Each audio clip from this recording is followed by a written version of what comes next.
নতুনভাবে নতুন রূপে তৈরি হবে কমলপুরের প্রাচীন কমলেশ্বরী কালী মন্দির। মায়ের মন্দির তৈরি হবে সুদৃশ্য কাল্পনিকভাবে। স্থানীয় বিধায়ক উন্নয়ন তহবিলের অর্থে তৈরি হবে মন্দির।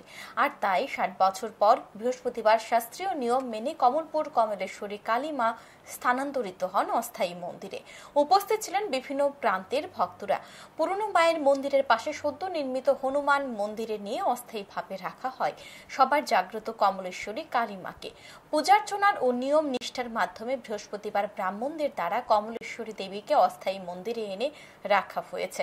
বৃহস্পতিবার সকালে মায়ের নৃত্য পূজা, গঙ্গা আনয়ন, অস্থায়ী মন্দিরের মায়ের যজ্ঞ পূজা, চণ্ডী পাঠ, মঙ্গল আরতি ও দুপুরের মহাপ্রসাদ বিতরণ করা হয়। উপস্থিত ছিলেন এলাকার বিধায়ক সহ অন্যান্যরা।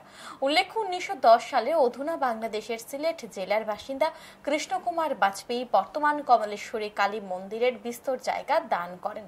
তখন ছন বাঁশের ঘরে স্থাপিত হয় কমলেশ্বরী কালী মন্দির। ১৯৬৫ সালে বর্তমান পাকা মন্দিরটি নির্মাণ তৈরি করা হয়েছিল। বর্তমান মন্দিরটির বয়স ৬০ বছর। এখন সময় বিরতি, সঙ্গে থাকুন।